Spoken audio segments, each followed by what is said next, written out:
एक ऐसा पाप जो हम जानबूझ के रोज कर रहे हैं और फिर सोचते हैं कि हमारे साथ ऐसा गलत क्यों हो रहा है, वो पाप है प्रेमानंद जी की रील्स देखना। अब तुम्हारे बचपन की कहानी तुम्हें समझाएगी कि क्यों मैं ऐसा बोल रहा हूँ। जब तुम्हें बचपन में बताया गया था कि बेटा ये चीज़ गर्म है, इसे मत टच करना, तुमने उसे टच किया, मम्मी ने देखा, तुम रोए, एक थप्पड़ लगाया। फिर पहली बार टच किया तो बोला दिखाओ कहाँ लगी, थोड़ी सी मलम वलम लगाई और बोला चलो कोई बात नहीं, आगे से मत करना। अब अगर तुमने उस गर्म चीज़ को कल भी टच कर दिया तो 2 थप्पड़ लगेंगे, रोज़ टच करोगे तो 2, 4, 6 अनलिमिटेड थप्पड़।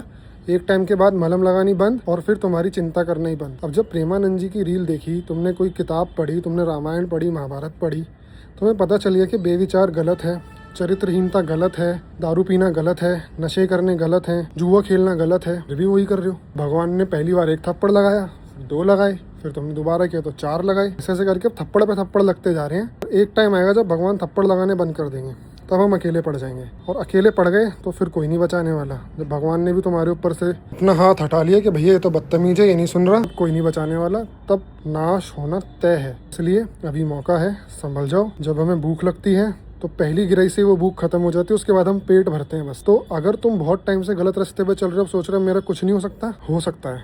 एक दिन सही रास्ते पे चलो, सब सही हो सकता है। अगले दिन भी चलोगे, सब ठीक हो जाएगा। पहली गिराई से ही भूख मिट जाती है, फिर बस पेट भरा जाता है। समझ रहे हो? तो जो मैंने बताया फॉलो करो। जो चीज़ पता चल गई गलत है उसे मत करो। अगर फिर भी कर रहे हो और सोच रहे हो कि मेरे साथ गलत क्यों हो रहा है, तो तुम्हारी वजह से तुम्हारे साथ गलत हो रहा है, किसी और पर ब्लेम डालने की ज़रूरत नहीं है। आज से सही रास्ते पे चलना शुरू करो और रोज़ थोड़ा थोड़ा करके बहुत बेहतर फील करो।